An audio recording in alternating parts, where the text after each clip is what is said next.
When it comes to censorship, a lot of people agree that censorship is wrong, that you shouldn't cancel nor block people from being able to express their views. Now, I want to revisit this attitude. Now, censorship is often credited to communism or to the Chinese Communist Party or to the former Soviet Union. Wait, let me tell you one thing. Censorship is practiced everywhere on the earth, every country. And all media out there, yes, all media, including the alternative media, they practice censorship. Oh, and let's go further. Censorship is also practiced in daily life by common people, within families and within marriages. What is censorship to begin with? Censorship means that you block or prohibit certain information from being revealed. Now, look, if you got mail from some weird company and you put you make a picture of it and you put it on Instagram as proof, you may block out your address because you don't want everyone to know your address. Why? Most people will see your address think, oh, he lives over there, who cares? But there are people who may have bad intentions and they may take advantage of it. We understand that. Or let's say you have a hospital. The hospital will not freely give medical information about the patients because the hospital does not know who you are. Now, if you're the spouse or you're a relative and it's confirmed, then you're entitled to some information because it's someone related to you or someone close to you. But if you're just a friend or you are a journalist, whatever, the hospital will not give you information unless you're a government authority, like the police, the FBI, or you name it. Now, why is this? It's to protect the patient. What if you've been stabbed and the people that were sent to kill you, they want to know for sure if the job is done correctly. So they call the hospital to ask about you. If the hospital tells them you've passed away, then they rejoice. If the hospital tells you that you're still in critical condition, then people know, okay, we'll wait till the day's released from the hospital and we will finish the job. It's for those reasons that hospitals don't just give data of their patients, and we should be happy with that. Look, this thing called privacy does not exist. It's something we made up to feel good about ourselves, clinging on to control. In reality, there's no such thing as privacy. I already explained this, so I won't go into that further. What I'm pointing out here is that censorship is practiced everywhere. Even the Heavenly Father practices censorship. Yes, there's certain information about you that the Heavenly Father will not reveal to you. Why? Because that information will overwhelm you and will not benefit you. So there's certain things about you that concern you that the Heavenly Father will withhold from you. One example is your future. God will not tell you everything about your future in detail. Why would He? If He would do that, why would you need faith? Why would you need character? Why would you need endurance? Why would you need to trust Him? So for you to function properly as a human being, God cannot afford to have you knowing everything that's ahead of you. So the Heavenly Father practices censorship with us, not because He needs to have some type of leverage over us. He's God, so He has all the leverage and all the power. So we're not a threat to Him, but He's exercising censorship on our behalf, not against us. And that's what you need to understand. Censorship can be exercised on behalf of someone and can also be exercised at someone's expense. For example, if a company had bad working conditions and the workers complained and nothing was done, they will file police reports and some of the workers end up catching, for example, cancer.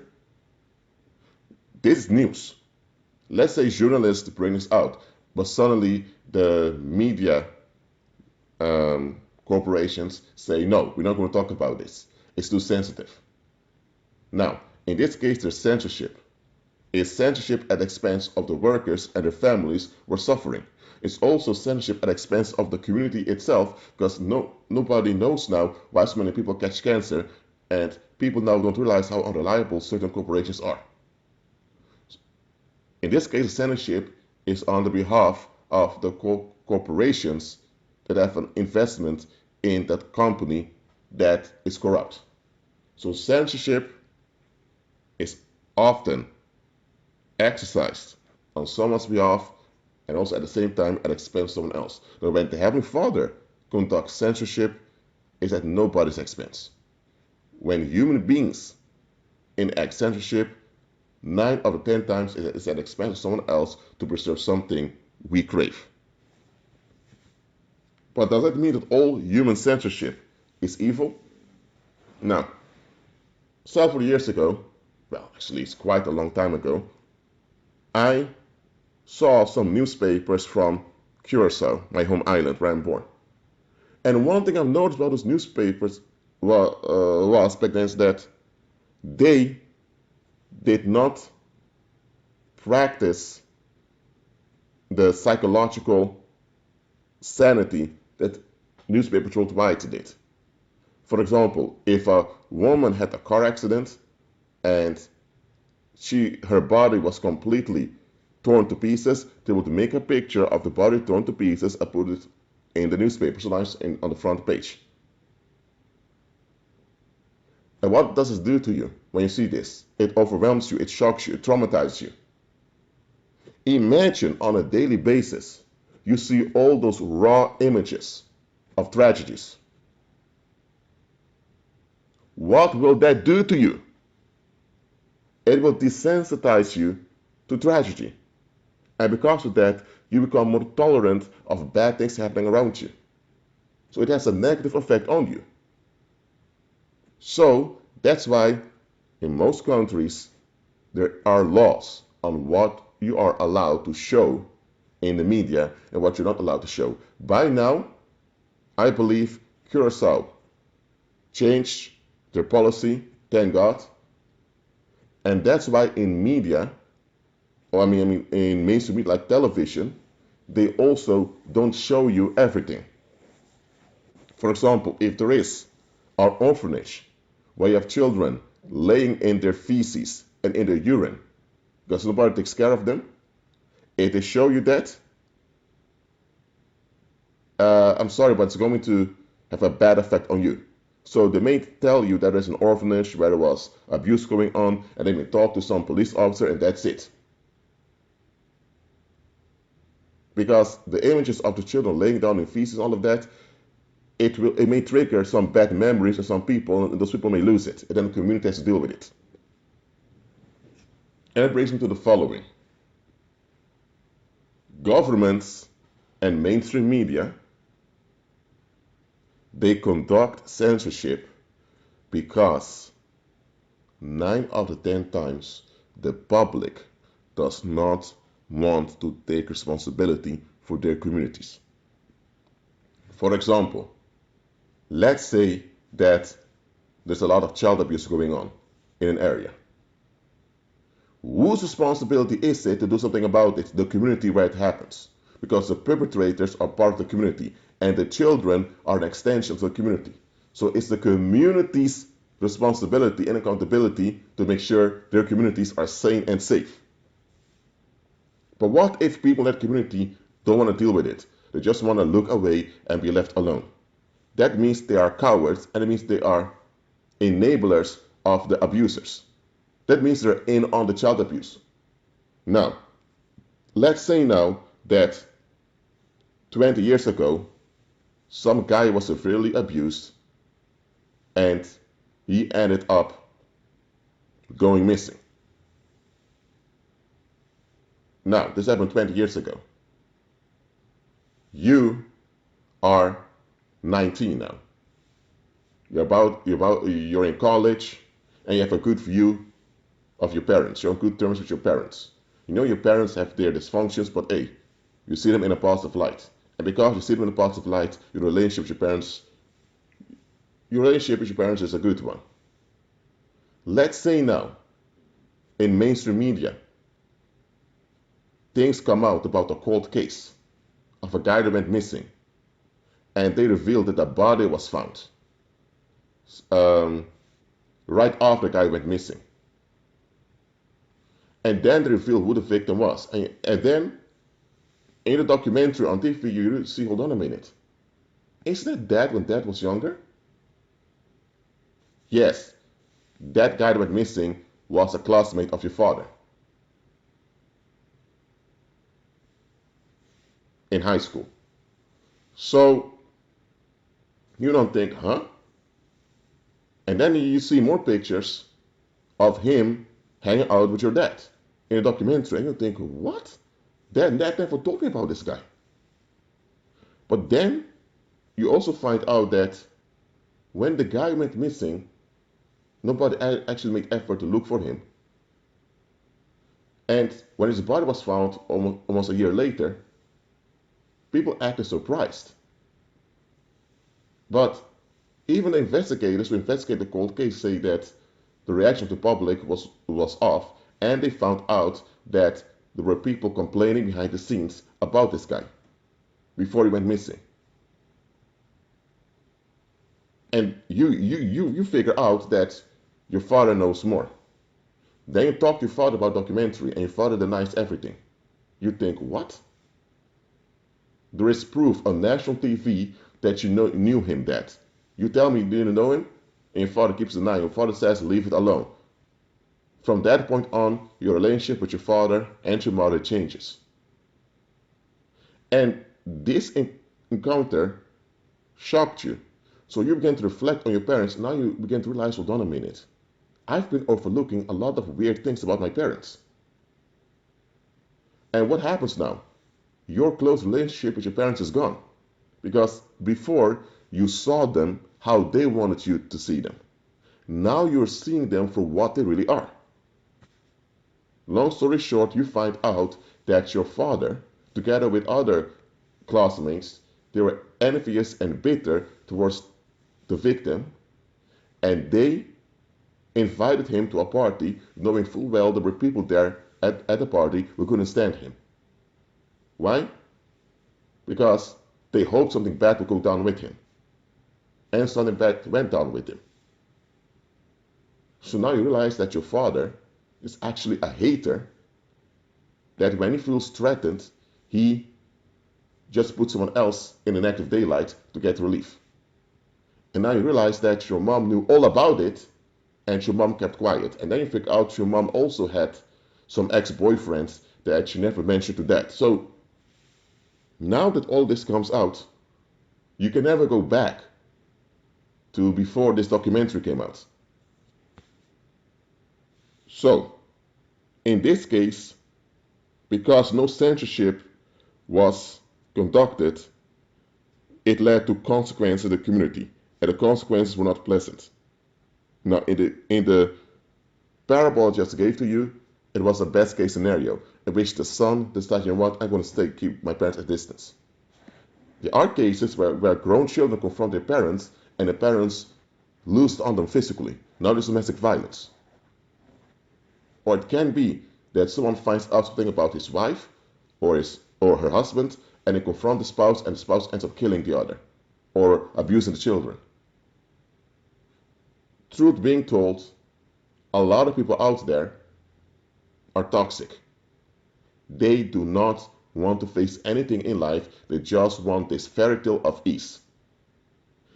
If they are forced to deal with things, then also forced to look at themselves in the mirror, and that's something they absolutely don't want. So when toxic people, they don't have to be reprobates.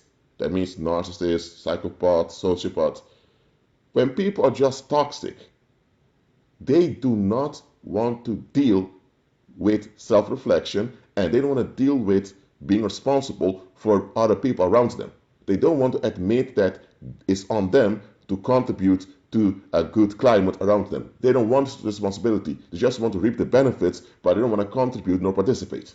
Because to participate means you need to admit how vulnerable and fragile you are, and that means that you need to negotiate and communicate with other people.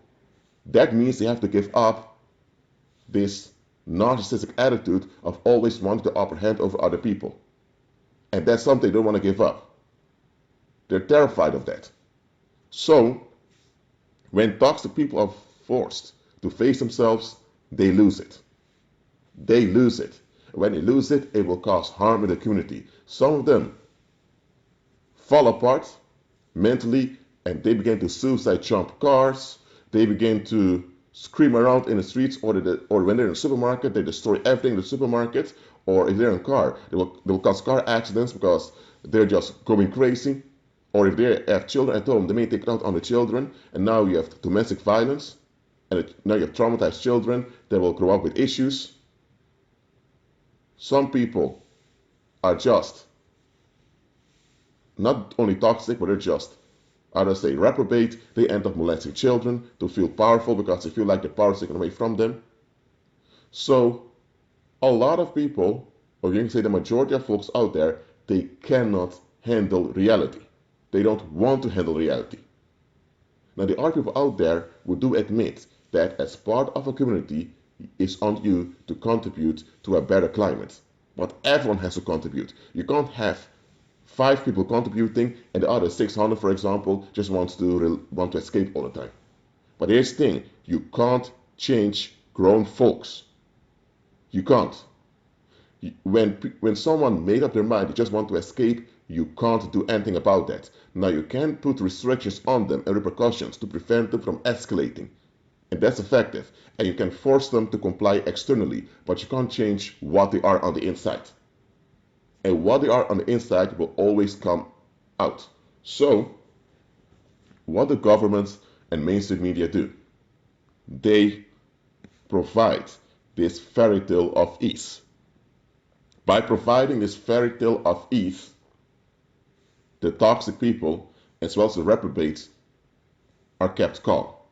And by the toxic and reprobate people remaining calm, there are less incidents of violence and tragedy in the community. And people are more at ease. And here's the thing: when you're in a community and you have a positive view of people around you, it motivates you to treat yourself and others better. If you're in a community and there's not really a community because people are only thinking about themselves, or if you're in a community and there's scandal after scandal coming out, you're going to ask yourself, who can I trust? And this decrease in social trust in a community will lead to loneliness. It will lead to people being less socially connected, and the loss of social cohesion will lead to more domestic violence and more people losing their mind in public. So, for you to have a community, or for you to have just any social setting where people are at ease and where people don't turn on one another, you need to offer them something to escape. And that's what governments and mainstream media do. They offer this fairy tale of ease to the masses because they know if all the information about what goes on in the community would circulate without being censored, what will happen? The toxic people, as well as the reprobate people, they would lose it. So also the good people will suffer.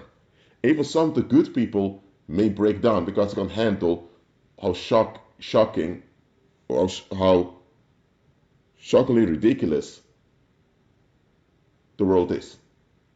So that's why governments and mainstream media conduct censorship, and it's a smart thing to do. Imagine you have this so-called truther who keep exposing oddities about cold cases. And let's say now this information is quite sensitive. For example, if someone was killed in an area and they still didn't catch the killer, but it's proven that more people know what happens. What if you reveal information about the case, maybe on a blog or whatever, or on YouTube? And let's say now that people find out that some of the people who are hiding information are working at, let's say, a post office. Some people in the public will think, oh, so you have cowards over there. We don't want to contribute to solving things. They may begin to assault the workplace of those people. And those people may get fired. And when they get fired, they have families to feed. So now you have other stuff. Or let's say now that certain companies in a community that provide a lot of jobs were involved in a scandal. The scandal comes out.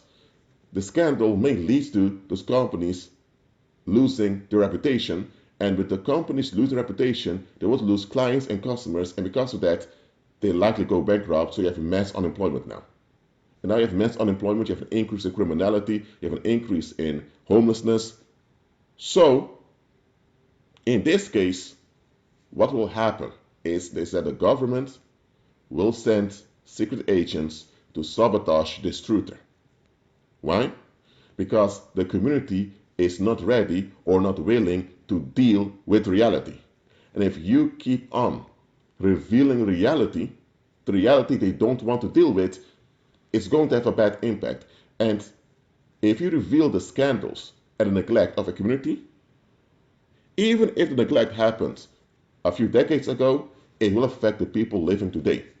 And if the government does not take action against you, some of the people alive today who were affected by the scandals of the past, they will turn on you and they will look you up to either beat you up to make you stop, or they will flat out kill you by dumping all their anger on you.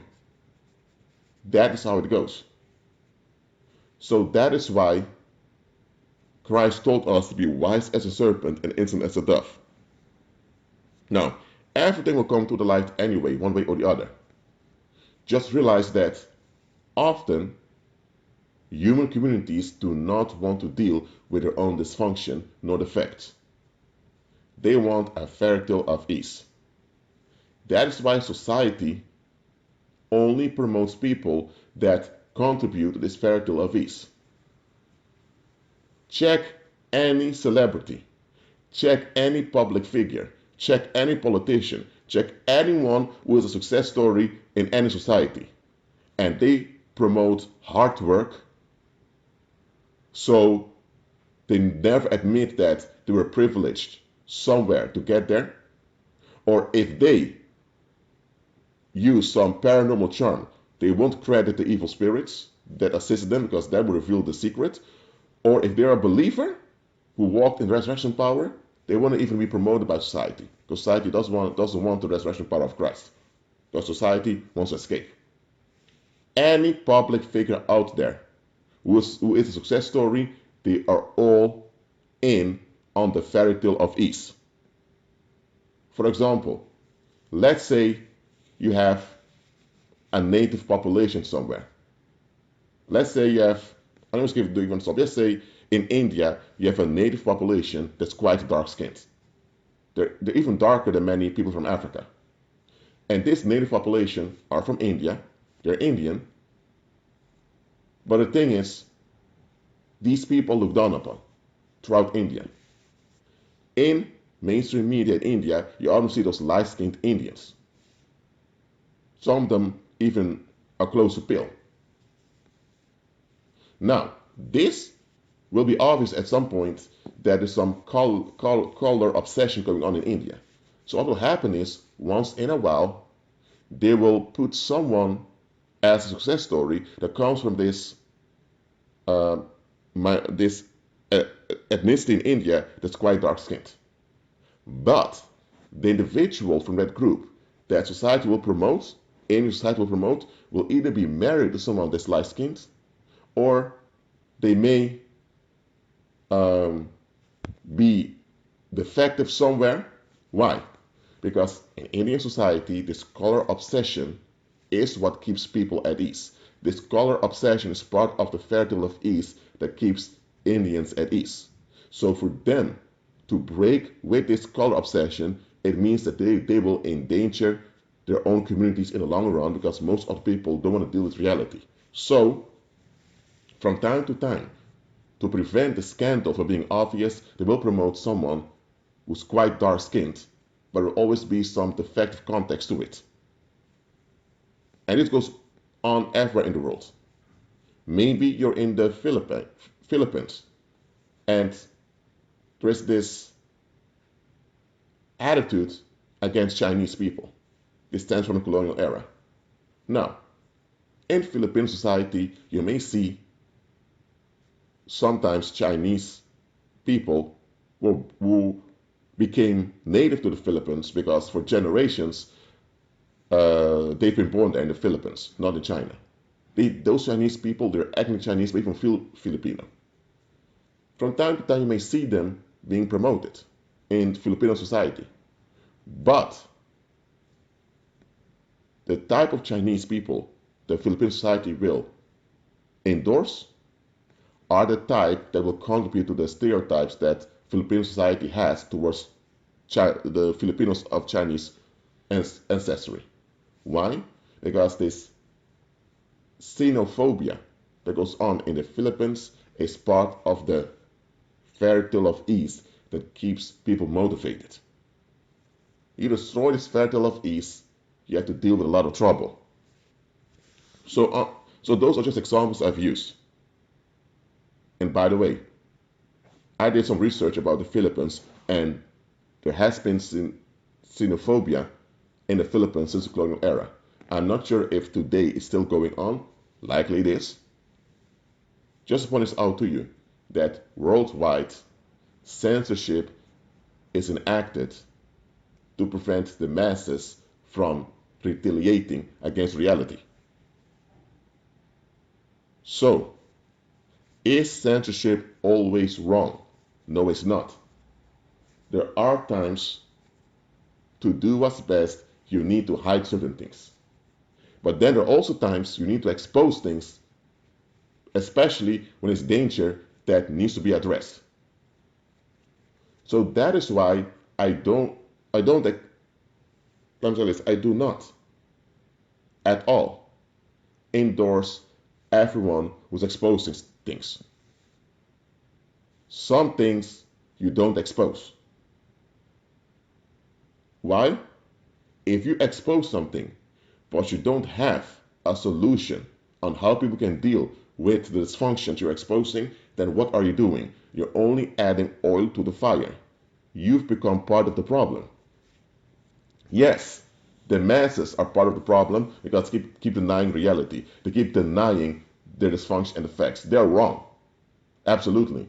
But when you put this in their face, knowing full well most people don't want to deal with reality because they're not realistic, you know that if you do that, the reactions are going to be wrong, the reactions are going to be bad, and you're going to get worse.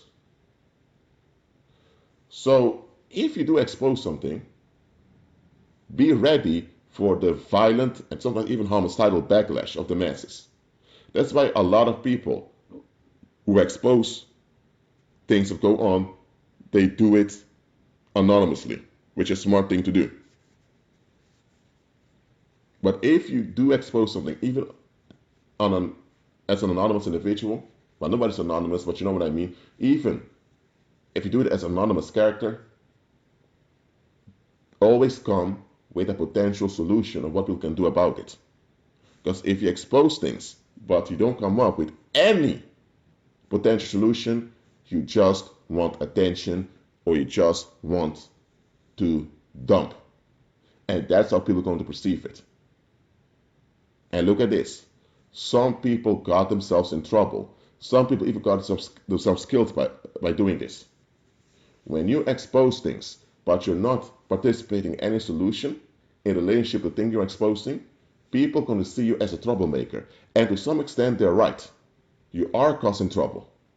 You're not causing trouble by doing harm. You're causing trouble by not properly addressing the harm that goes on. Let's say there's sex trafficking going on in some US state. And you notice that a lot of people are in on it. If you just reveal this openly, you're going to cause more trouble. There's enough trouble going on, and you'll be adding to the trouble.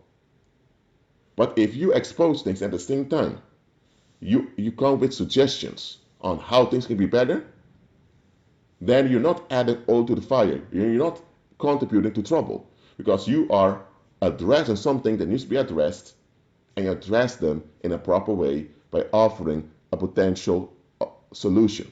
You offer an alternative to what goes on.